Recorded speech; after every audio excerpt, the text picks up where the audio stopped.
Hello, everybody. I'm Jeff. And I'm Tom. And I'm Kim. And we are three old Reds fans coming to you from Studio 82, just down the street from our good friends at Beans in the heart of Cedarville and the birthplace of Bumpus Jones. That's amazing. Yes. Now, who is Bumpus Jones? Who is Bumpus Jones? His full name was Charles Leander Bumpus Jones. So Bumpus obviously is a nickname. I don't know where that comes from, but he has a great distinction in Reds history through the first no-hitter in Reds history, and it was his major league debut. Wow. His major league debut. He was 20. It's all downhill after that. Yeah, it was. It truly was. He was 22 years old. It happened on October 15th, 1892. It's late. They played late into the season, into the fall. He beat the Pirates 7-1. He allowed 5 base runners in that game. There was an error and some walks, and they got a run. Connie Mack was in the Pirates lineup that day. The great Connie Mack. His manager was Charlie Comiskey. Wow. Of White Sox fame. So Bumpus was from Cedarville, and he barnstormed around playing like they did in those days. And they were the Red Legs, right? Probably, or the Red Stockings. I don't know when that all changed, yeah. which one of those. But anyway, they signed him after he pitched in relief against the Reds in an exhibition game in Wilmington. So there was this team in Wilmington. I think they were called the Wilmington Clintons. Clinton County. Makes sense. Okay. And they signed him for that day to come down and play with them against the Reds. He already had apparently a bit of a reputation as a good ball player. So he comes in the 7th inning, and the Reds had been scoring a lot of runs, and he comes in and shuts them down. And this was on October 12th. So 3 days. So Charlie Comiskey says, come pitch for us here at the end of the season. I want to see how it goes. So he goes over there 3 days later, takes the mound against the Pirates, and throws a no-hitter. And so the Pirates had never seen him before, so they didn't have video on No, there was no video, no scouting reports, just this Bumpus guy, whoever he is. So he comes in. And that probably is almost as early as they started keeping records of the Reds. Yeah, pretty much. It goes a little farther back, but not much. Maybe. Yeah. So this will be the 125th anniversary of his no-hitter. Okay. We'll have to make note of that. Yeah, we just did. Well, in October. In October. Oh, in October. In October, when we're Charlie Bumpus. In October, when we're here doing a podcast because the Reds are in the World Series. I'm thinking it'll be more like a season recap. That will be on the Hot Stove League by then, will we? Yeah. All right. Well, anyway, so Bumpus went on to a 2-4 career record with a 7.99 ERA. He pitched in 8 games, made 7 starts, pitched 41 2/3 innings. His last start, all his appearances were with the Reds except for his last one. He went to the Giants. They gave him another try in 1893 the next year, and he got bombed. That would have been the New York Giants. New York Giants, yes. And he got bombed in that game, and he never pitched in the majors again. But then he pitched in minor league stuff, barnstormed around, still pitched for several years. Apparently lived around here. He died in Xenia in 1938.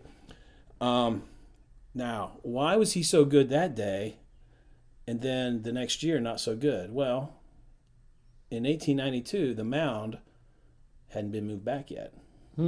So it was about like 50 feet. Is that right? Then it got moved back to 60 feet, 6 inches the next year. And that could have had something to do with it. I think it was his last game. I'm looking at my notes here and trying to make sense of my own notes. How's that for you? Anyway, he walked 10 in that last game and lost to Cleveland and Cy Young. He pitched against Cy Young and got beat. So pretty interesting stuff. So even though he didn't have a great career, no, he's got this interesting connected thing. with a lot of people. Right. And there's, records is what they are from those days. There's a pretty good article on saber.org that I pulled some information from, and of course there's a Wikipedia page and there's other things out there. I haven't done a full deep dive of research on this, but a little bit. His family apparently moved up here out of Virginia, and there's genealogical research indicates that he's related to Pocahontas. So the story just keeps getting better. So anyway, so that's Bumpus Jones. So we are here in the birthplace of one Bumpus Jones. So I love it. What a great piece. Yeah, really interesting stuff. So are we going to get him now on Bumpus cover or banner of anything? We might do that. We might have a little picture of him up there somewhere. So anyway, how would Bumpus do in our starting rotation today, I wonder? Not From much. 50 feet, maybe? From 50 feet, he'd probably be all right. Yeah. How the So current staff do from 50 feet. Yeah. Bronson would be awesome. Maybe go the opposite field on Bronson. that's right. That's right. I'd So like to put Iglesias from 50 speaking of feet. Bronson, who had we went 1-5 this week? Who had the best start in the past week? Probably Bronson. Bronson did go. He had a, by definition, a quality start. Yeah, 2 runs. Two Gave up runs. 2 runs. Two runs. Right? Only 1 homer. You got the over/under. He won. Yeah, we had a little over/under wager going, not a real wager, just for fun. Yeah, I would Up say 2.5, and you took the over, and I took the under. I didn't know if you were And- talking about the game, the innings, or the batters, and I was being serious. Yeah, the game exactly. So yeah, he, and then we saw him on television after the game. He said, "Hey, this is the best I've pitched by far. I wasn't missing my spots by 6-8 inches. I was missing them by an inch or two. So if I can, 90-something pitches, right? yeah." And he said, if I can keep doing that. And then Price said, "Hey, if he goes out there 6 innings, 2 runs, I'll take that every night." Yes. And of course you will. Okay, so what pitcher in our staff right now, starters, do you have the most confidence in? That's really hard. That's isn't a hard question to answer. I mean, based on the last start, you'd have to say, well, in history and as a major leaguer, maybe it's Bronson it? because No, I just can't do that. But it's bro. hard to. But who else are you gonna pick? That's really hard. Maybe Yeah. Feldman. Yeah, For me, it's been either Feldman or Adelman. yeah. Those two have been I mean, it was Garrett for a while. a But, little bit higher than the other ones, Yeah. as consistently yeah. as we have. I think we all got high on Garrett, but it ended up only being, 2 or 3 games? Let's hope that hip yeah. inflammation has a lot to do with I it. hope so too. Yeah, yeah. And that whole sending him down, I still think that messed him up. Yeah, but he was injured. Not when they sent him down. No, not when they sent him Yeah, down. that's when they discovered he was injured, so he probably was injured before that. Well, it was after he they got came back. back and So after he came back? and Oh, I made didn't 2 know that. starts and didn't tell anybody. He was bothered by it, and then he finally did. You So were in St. Louis. yeah, you were. You You should were have listened to the podcast I was scouting it for this series. Were you? Okay. All right. at the Okay. restaurant, as I recall. So, certainly Garrett's back, but he's not in early season form. Sunday was the 30th start that a Red starter failed to surpass 5 1/3 innings. And that's how many losses we have. We're 25-30 going into Monday's game, and tied for last place with the Pirates, 4 games behind the Brewers. So we're still within that 5-game deal. We keep hoping we'll be within. But I tell you what, this week could be disastrous. Sure could. So Cingrani's almost ready. We should have him back. If it makes us feel any better, there's an article in Sports Illustrated about how bad the starting pitching has decreased over the last 5 years. Mm-hmm. And it's gone. The average starts per pitcher, the average innings from a start from a pitcher has decreased by over 1/3 in the last 5 years. Third of an inning. Yeah, by over 1/3 of an inning, Yeah, and that's significant. and that's significant. Mm-hmm. So it's happening all over the place. Yeah, except for the guys like Kershaw and Dallas Keuchel and McCullers and guys like that are just really pitching great. But Do you remember when they expanded and brought the Marlins in? And who else came in? Rockies. Rockies, and they were talking about all this is doing is going to water down how good the pitching is in the major leagues. Really? I remember that at the time. yeah, it's always that anytime there's expansion in any league, they talk about watering it down, and it takes a while to normalize, I guess. But That makes sense. and maybe it's just. The Reds have really struggled the last couple of years. They certainly aren't helping that league average any. So maybe we're to blame. I mean, the Mets have that great staff, and yet they're all hurt. Yeah. Who else is kind of known for their staff? I mean, the Cubs did. The Cubs staff is not very good this year. No, it's not. It's not. They're not hitting the ball like they did last year either. But that pitching is certainly not what it was. So, just a little update there too. Finnegan and Bailey aren't far behind. Homer threw 3 innings in extended spring on Saturday down in Hopefully Arizona. another start this Friday, if I heard Yeah, correctly. June 9th, he's supposed to have a rehab assignment somewhere, most likely. Wonder when they'll move them up to like because the single A. extended spring training ends this week. Everybody's packing up and getting out of Arizona. So they haven't said where it is. So, what about Iglesias? How good has that guy been? Lights out. Yeah. Like Kim, you pointed out, he likes to seem to have somebody on base before he really Seemed like a hit, dials it in. a walk or something. And then the other night, a long single off the left field wall. Duvall got it in quickly, but yet his ERA I think is 0.64. Something like that. And Tom, you pointed out that strikeout of the last batter, 100 miles per hour. And he just, with a rawness, when the Cuban Missile would fire it, you could sense it. You could see that with Iglesias, maybe it's because of his form and his delivery, doesn't seem it, but boy, he's so smooth. deceptive. He's smooth. He is. One thing I've noticed is that he seems to he has such good stuff. I guess kind of like Aroldis was. That even if he misses, you know how Bronson, if he misses, he gets jacked. Well, but when you have that good of stuff and you miss, you can still get an out, right, or a miss. And I think that's what, when you look at the rest of the staff, I just don't see that great stuff from any of the other starters. Lorenzen has kind of, he can have electric stuff at times. Right, yeah. Yes. And yes. Stevenson's supposed to as well, but haven't seen that. But haven't seen it so much, and his location and command has been not what it's supposed to be. So he's back in AAA and trying to work things out. So I guess we'll eventually see what happens with these guys. So Iggy time is a good time of the game, right? Sometimes it's the 8th inning, sometimes it's the 9th. I like that he'll bring him in the 8th. Mm-hmm. Thinking outside the box a little bit. The Dodgers do that with Jansen. Mm-hmm. He'll come in, he'll get 4 or 5 outs sometimes. That's good to see. I like that he's willing to do that. So just a quick reminder before we move on with more stuff that you can hear our podcast on the Podbean app or website, iTunes, Google Play, TuneIn Radio app. We're on all kinds of other podcast apps. We're on Twitter and Facebook, YouTube, Tumblr, Pinterest, all those places. So send us some feedback on some of those channels if you'd like. Tell us what you think about the DH.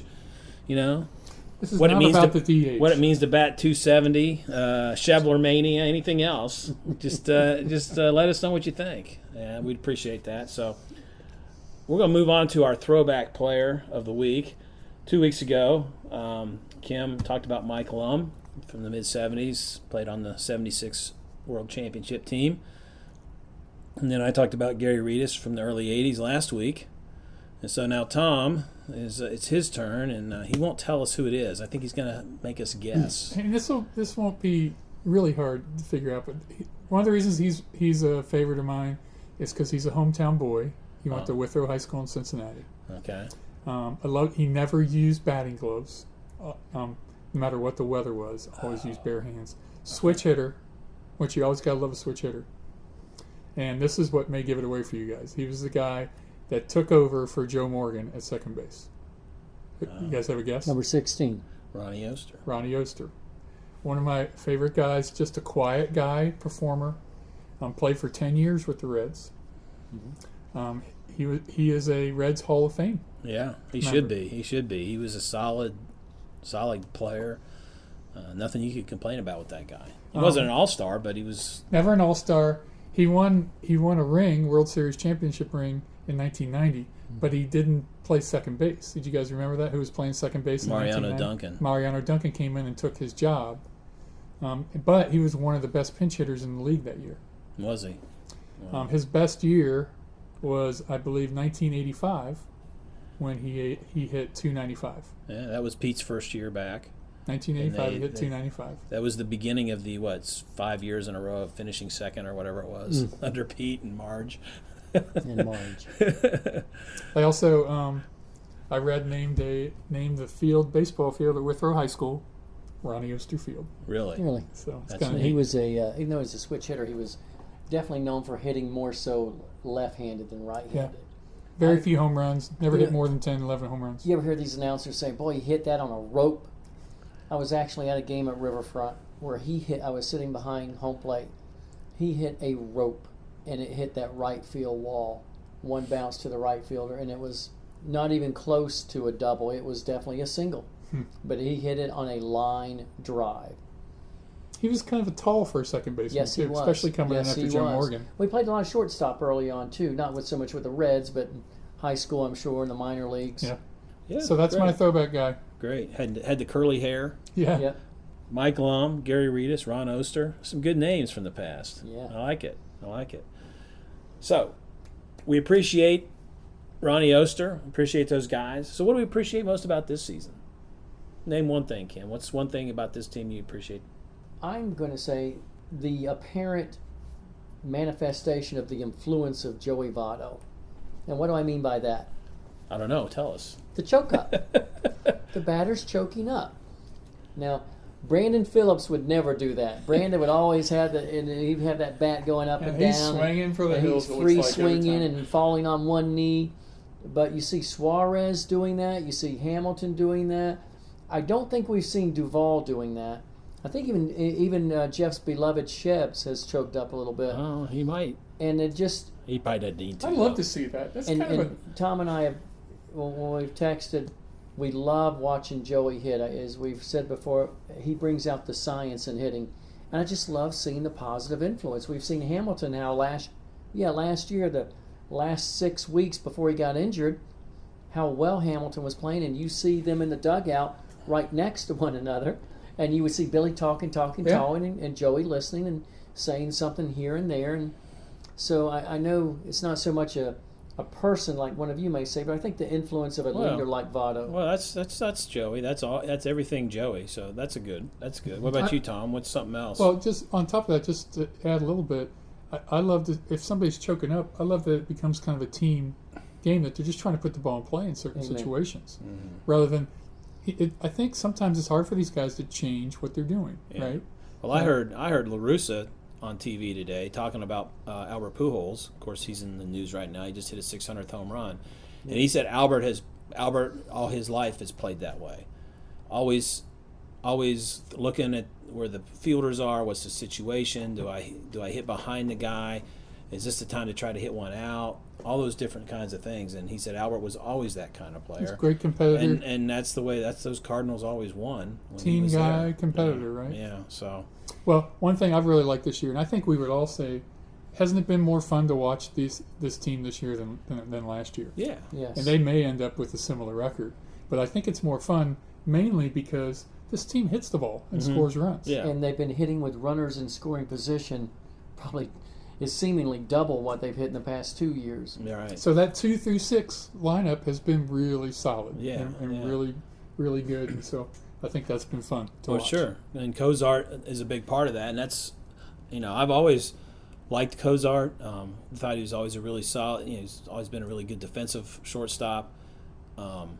And just seemed like a guy that should be hitting better than he was. And he's, there's a little more Joey Votto influence probably somewhere along the line. Just calming down, learning to hit, being patient, doing some things differently than you used to do, and figuring it out. It'd be interesting to know what clicked with him, because last year before he got hurt, he was hitting great. Yeah. Right. So really, last year is when it clicked with him. Well, you gotta be coachable, and you gotta be willing to listen. And when you come out of high school or college and you get these nice contracts when you're high draft picks and you get to the majors, and if you're just making the minimum, you're making $500,000 a year. It's not, and that's for these guys. That's like, wow, you feel like a millionaire all of a sudden, even if you're not. So, just getting coachable and things, and maybe it just took some time for him to feel that way. And it also proves that. We can't just look at a guy sometimes after a couple years and just decide he's never going to be any more than he is. Well, we talked about that Pete Rose saying before. Why is it these guys, when they keep getting pitched that outside pitch and they keep pounding into the dirt, why don't they change? Why don't they change? Yeah. Why don't they change? Mm-hmm. Some of these guys like Cozart do. Right. Well, some guys, we watch other sports, and you watch a basketball game and you realize some guys just get it more than other guys on the floor. Some guys see the floor better. Some guys just have more IQ, and I think it's harder to see IQ in baseball maybe than some other sports. Yeah, could be. But probably how you handle what you do in the batter's box is probably a big part of that IQ. So, I think Hamilton's progress has been huge. He's not. I still think. I was thinking, going this year, it might be time to go a different direction. But what I've seen this year, I'm like, and with what Cozart's done, And 2 years from now, this guy might be hitting closer to 300. You know, it could happen. Well, I mean, it could happen. 250, you're getting on base every game. Well, yeah. And if your on base is higher than that. Yeah, and it is. His on base is improved Yes. in relation to his batting average as well. Yes. It's higher. It's a wider spread. I don't know exactly what it is at this time, but I know it's over 300. So If we could just get him to that magical 270 mark. yeah. And I mentioned Iglesias a little bit ago. There's another guy I sort of had on the list of things we really appreciate this year. So we'll kind of pass on that for now. And we talked about sort of that middle of the lineup, the 3 through 6 guys. You mentioned 2 through 6 because that's Cozart really feels like he's more part of that middle of the lineup than being at the top sometimes. And what about Price? What do you think the job of Brian Price this year? Well, Marty Brenneman, I just retweeted him saying that he was doing a miraculous job with the team with the starters that they had this year. Yeah. And I would have to agree with that. Being able to, how many they've hit 21st pitcher started or pitched the other night for the Reds, 21 or 22, something like that. I mean, that's for a coach to have to manage all that and figure out who's pitching when and up and down between AAA. I think he's done a fantastic job. Right. You can't just sit here like last night or yesterday and go, "Oh, Garrett, get him out of there. It's the 3rd inning." Sometimes, I mean, yeah, you'd like to, but there's so much more that goes into, let's just take him out and put somebody in. Mm-hmm. You know, how rested are people? Who do I have available? We just had an extra inning game. There's all those things that you have to think about. I think he's done a pretty good job with managing the bullpen. With the cards he's been dealt. Yeah. yeah. Yeah, and I like that he'll bring Iglesias in before the 8th or before the 9th. If he has to. He's done that. He hasn't done it as much lately. He did a little more early on. Well, even more than pitching, to me, last year when Hamilton started out slow, he put him in a 9-hole for Yeah. a long time. He wasn't afraid to move guys around. And, he just, you're not doing the job, he would make changes. And y'all laughed at me before a while back when I said I'm still convinced if we'd have had him in 2012, they'd have beat the Giants in that series. Mm-hmm. He would have taken Ryan Ludwig out. Okay, let's move on. Geek stat of the week. Last week we talked about BABIP, right? Batting average of balls in play. I love these, by the way. Bring it on. You do? All right. So now, xFIP. There's FIP and there's xFIP. It seems like with every stat that come up, there becomes an X or a plus at the end of it because somebody likes to go change it. And then somebody else has added something else because there's another StatCast keeps now that has to do with hard hit balls and getting the barrel of the bat on the ball, and I'm not even going to get into that. But, so, it's a little different from FIP, which is based on the actual number of home runs. xFIP that takes the league average to remove sort of the randomness of year to year. So, the average typically is 9 to 10% of giving up home runs. So, that's what the difference between the two is, but you're still like, well, what in the world are you talking about anyway? So, Really? the purpose of this stat is to estimate the pitcher's expected run prevention independent of the performance of their defense. So it's supposed to say it's the pitcher only when we look at this number, and that tells us how good the pitcher really is. So our pitchers would be even worse if the Reds' defense wasn't so great. Yeah. And it takes that out of the equation. If you can imagine them being worse, yes. So their FIP would show worse. Well, we're going to look at some here, and we'll see how that works out. So it's not, they say it's not a complete accounting of a pitcher, but it's generally considered a better gauge than ERA because it strips out defense, luck, and sequencing. All right? Is that luck? What is sequencing? I don't know. Sorry. That's just what it says. Well, probably, the order in which things happen, I don't really know. So, anyway, FIP is proven to be a better predictor of future ERA than past ERA, they say. It's based on outcomes that don't involve defense. So instead, it's based on strikeouts, walks, hit by pitches, fly balls allowed. And there's a real complicated long formula that I don't understand. It's got parentheses in it and letters and numbers combined, and I never did good in algebra, so Symbols. And symbols, and I just have to take their word for it because I'm not a mathematician. So give us some for people. So here, okay. Well, I've got some numbers here. So it approximates your ERA, assuming average outcomes of balls in play and the league average home run per fly ball ratio. Okay, whatever. All right. So Dallas Keuchel of the Astros. We all know how good he is right now. Amazing. He's leading the major leagues with a 1.67 ERA, but his xFIP is 2.77. which is fourth best. So I don't, take that for what it is. Chris Sale of the Red Sox has the eighth best ERA of 2.77, but his 2.45 xFIP is a major league best. So according to what I'm reading here, that means that going forward, Sale should be a better pitcher. So maybe with ERA, Keuchel's benefited from better defense. Better defense, maybe a little luck. I mean, they're scoring tons of runs for him. He doesn't have to.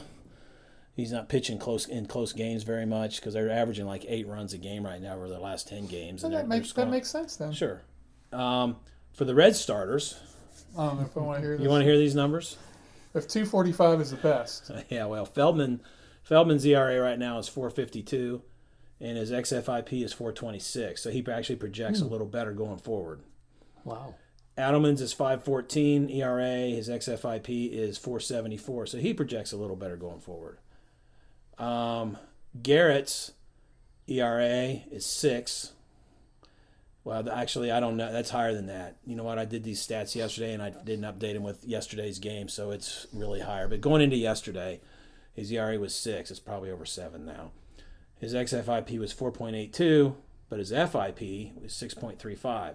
So remember the difference between the X and the non-X is that the regular FIP is the home runs you give up, and the X is the average for the league. Well, Garrett gives up a lot of home runs lately. And we know who else gives up a lot of home runs, and that's Arroyo. Okay, what's Arroyo's? So Arroyo's ERA is 6.24. His xFIP is 5.59, predicting if he gives up league average amount of home runs, which he did the other day, giving up 1, which is more like a league average. It's 5.59. So maybe he'll start pitching better. But his FIP, when you include the home runs he's given up, is 7.01 because he's given up so many home runs. So I hope after they do these stats, they track them over the years and see if they actually meant anything. Yeah, they do. They do. They can apply these numbers to the past 100 years of baseball, and they do. And they've done that. Right. They've done all that kind of stuff. You can you can look up these new stats on the guys who pitched a long time ago. As long as there's stats that they measured then. Some predictive analytics, yeah. Yeah, so it's predictive. So when you see a pitcher with his ERA and his xFIP, if his xFIP is lower, that means maybe he has a chance to be better down the road because this is supposedly a better predictor of future events, kind of like the stock market, So or not. So anyway. Interesting. Are you more confused? It's hard for me to pull away from the ERA. Yeah. Oh, exactly. And it's hard for me to. Okay, we have a pitcher with an ERA of X, and we have a defense behind him who is first in the league, middle of the pack, last in the league, and from there I can put together the pitcher, the composite, if he's likely to do well or not, and throw in luck. He's been pitching lights out 4 games in a row. The law of averages is due to catch up with him. The exception of that is. What was it? Ron Guidry the one year was 25-3. Yeah. Steve Carlton, one of his Cy Young years, was 27-10. Mm-hmm. Right. Yeah, and what about the luck of the draw as far as what teams you start against? I mean, you can miss it when the Cardinals come in town and end up pitching against the Phillies. Well, you got to pitch or the Brewers, or you got to pitch against the Astros, but not the Padres or whoever's, or the Cubs right now, who are like 13th in the league in hitting. Yeah. So there's all kinds of things that, There's all kinds of things where these things even out over time. So, as I said earlier, we got all these new stats, and you can look at all of them, and then you can look at the old traditional stats, and a lot of times things kind of line up anyway a little bit. Either way, I realize these are the better players than these guys, no matter what stats I look at. Mm-hmm. I think they're more for, they're more for the people who really are into it. Mm-hmm. And want to look at things and compare them and average them out and see how they all work together, and for the organizations themselves, the teams, that when you're looking and scouting and trying to predict things. And is this guy? There's stats out there they use to say, here's Scott Schebler's hit 16 home runs, and there's some stats, some of these sabermetrics they look at to figure out, is that sustainable power for him based on some things, or has he just gotten a little bit lucky? Has he just been playing in small parks hitting? Has he been facing some weak pitching when he's hit those home runs? It's good that you brought him into the mix. Yeah, it's true. It's true. It could be true. So is his power sustainable? And they can look at that and they try to figure that stuff out. So Anyway, so we'll figure out. So we did a pitching one. So I did our batting one. I did a pitching one this week. We'll probably try to alternate back and forth. So, all right. Looking ahead. Fortunately, Billy's in the lineup tonight after the shoulder thing on Saturday. Shebler hitting the cage today. Supposed to be back. Hopefully tomorrow. That they're hoping for. But it brings up a point. When these guys got hurt, of course we started thinking who might come up. Yeah, Winker. So here's Jesse Winker leading the International League in batting average, 321, and on base percentage at 399 going into today, which is Monday. And so, here's this guy.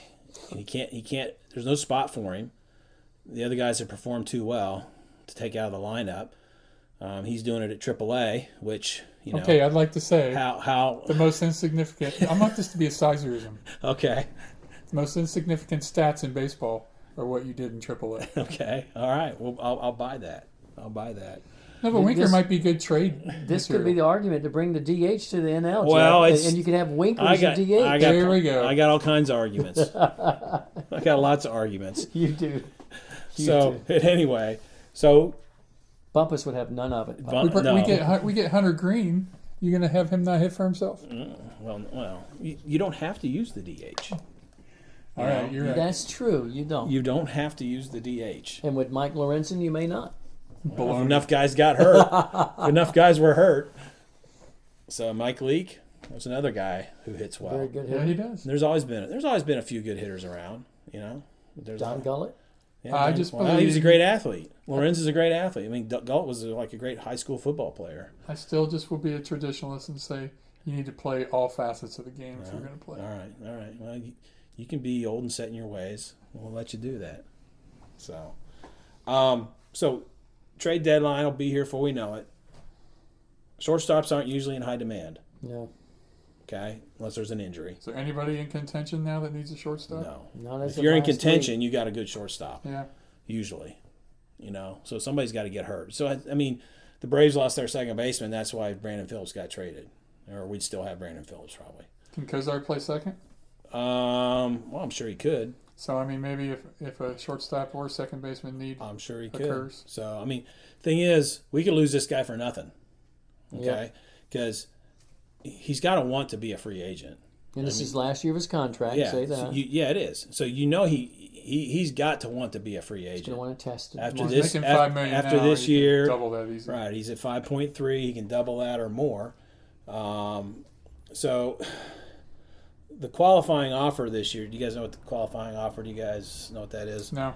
They changed it in the collective bargaining a few years ago. They changed it so that when you because you used to lose a free agent, you got nothing for it, right? Mm-hmm. Well, they put in there those picks, compensatory picks. Well, the Reds would have to make a qualifying offer for Cozart to get a pick. So let's say, and the qualifying offer is determined on the average salary of the top 125 players in Major League Baseball. So this year it's going to be like $18 million. So the Reds would have to offer Cozart $18 million. Now, whether he takes it or not, if he takes it and stays with the Reds, then the Reds are like, okay, well, we'll keep you. But I don't know that the Reds are going to want to take the chance and spend $18 million when they can move Peraza over and bring up other guys and they're still trying to build. Mm-hmm. They'd probably rather use that money on pitching. On a pitcher, right? Or shortstop. Yeah. And then Hunter Green. Yeah, who will cost a fortune. Whoever you draft number 2 is going to cost a fortune. So the only way they get compensation is if they make that offer. And what it would be is if, let's say, whoever signed Cozart, they would get that team's top pick, except the top 10. Outside of the top 10, the top 10 picks are protected. You can't get a top 10. So that's how that works. And so, move Peraza short, put the money toward pitching is kind of what I think is probably what's going to happen. I mean, do we have anybody making over $18 million besides Joey Votto? Homer Bailey. Oh, yeah. The guy that's not around, so I don't think one or two other guys are close to that. I looked at the salaries earlier today, but I don't remember everything off the top of my head. So, what about a guy like Winker or one of our other corner outfielders. Do you think? What do you think what could happen there? Do you think there's any chance the Reds would trade one of those guys for a starting pitcher? I feel like to be a contender, you've got to have a guy that just shuts the door. You got to have a number one. Well, you do. And do we have anybody in our pipeline that looks like that? I don't know. I don't think so. I don't know that you can get one for a Winker or a Schebler or a Duvall. Well, you'd have to do a combination. Well, yeah, you'd have to trade one of those guys. If you packaged one of those with Cozart and something else, and a Lorenzen out of the bullpen or something like that, you might get a really good starter. But you're going to have to pay for it. Well, the reason I bring that up, though, who in our pipeline is going to be that guy in the future? Well, I don't know. We don't have that person. We don't know. And so you better trade for it, or you're not going to.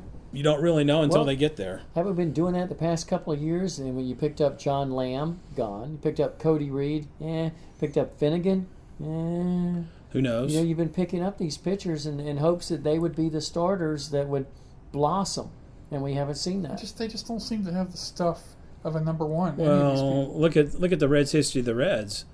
I mean, we've never had a Cy Young Award winner. So it's just kind of what we've had. We've had a lot of good pitchers, but we've never had, and we've had guys that could. I mean, Mario Soto was that guy, but he played on a bunch of bad teams. Yeah, very bad.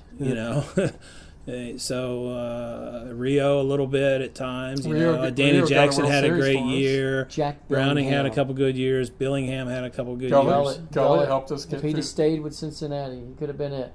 Yeah. Well, he was it in '75. I mean, he could have been our Cy Young. Yeah. Yeah, you're right. Good Tom chance. Browning.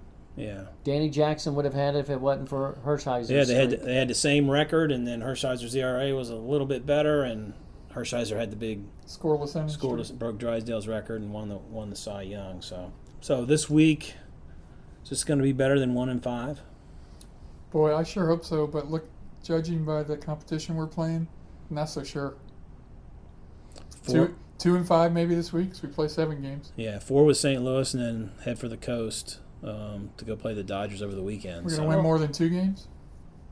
The Cardinals lineup, if you look at their lineup, at least the game tonight, the starters, their hitters, generally 350 something and whatever. They got one, how do you pronounce his last name? Like the Euro sandwich? Jurko. Jed Jurko. He's hitting over 300. Everyone else in their lineup tonight starting below 300. Right. And some of them 213, 240 something. Fowler leading off 222. And I'm glad Matt Adams isn't with him. He had killed us this weekend anyway, like he normally did with St. Louis. But so maybe we can split with this St. Louis franchise. I think you have to say where we are right now. A split is a win for us. A victory, right. Yeah. Right. They're 4 games out.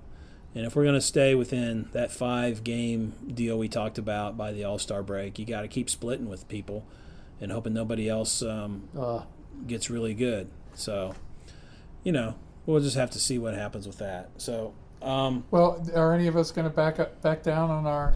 We all said they were going to be within 5 at the All-Star break.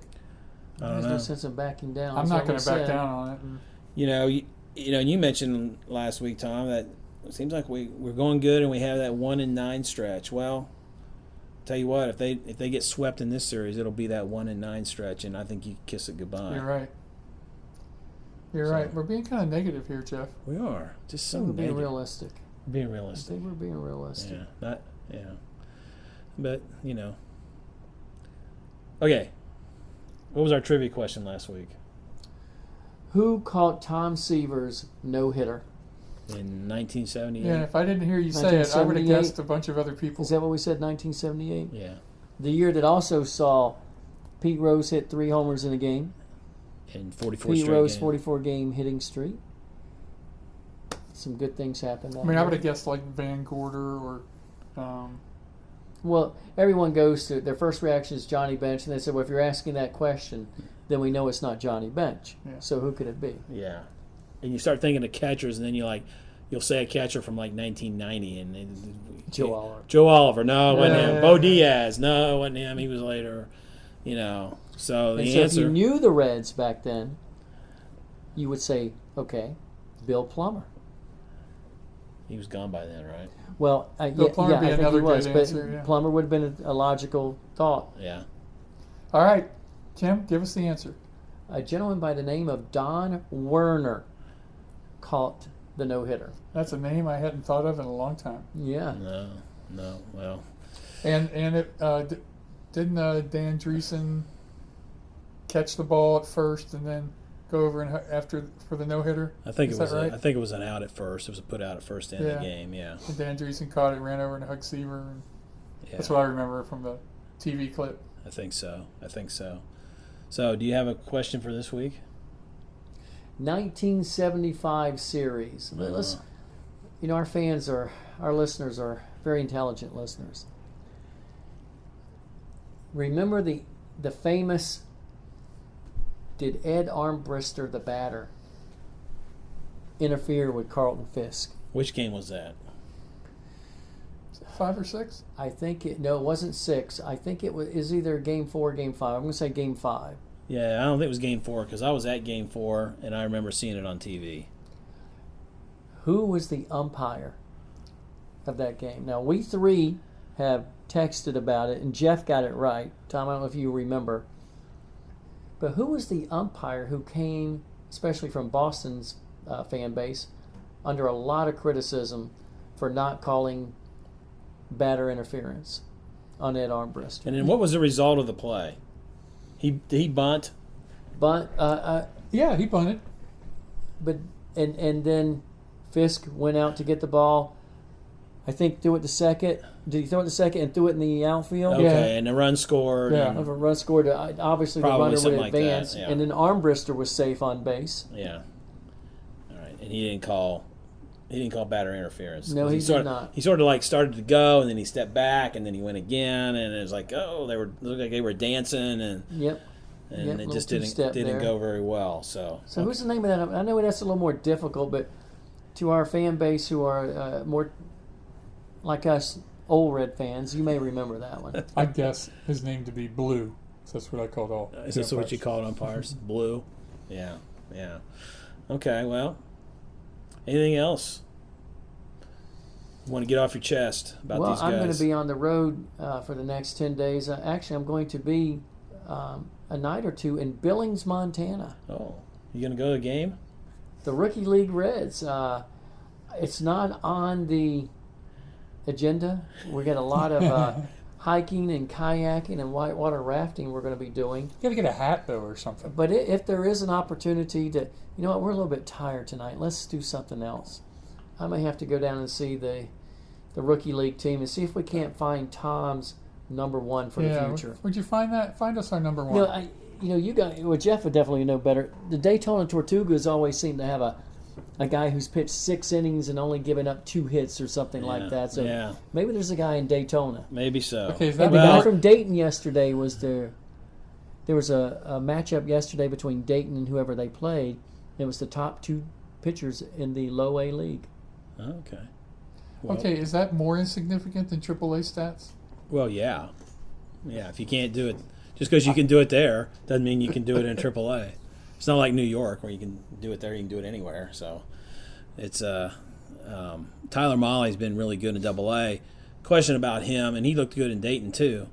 He's been really the best pitcher in the Reds system this year so far.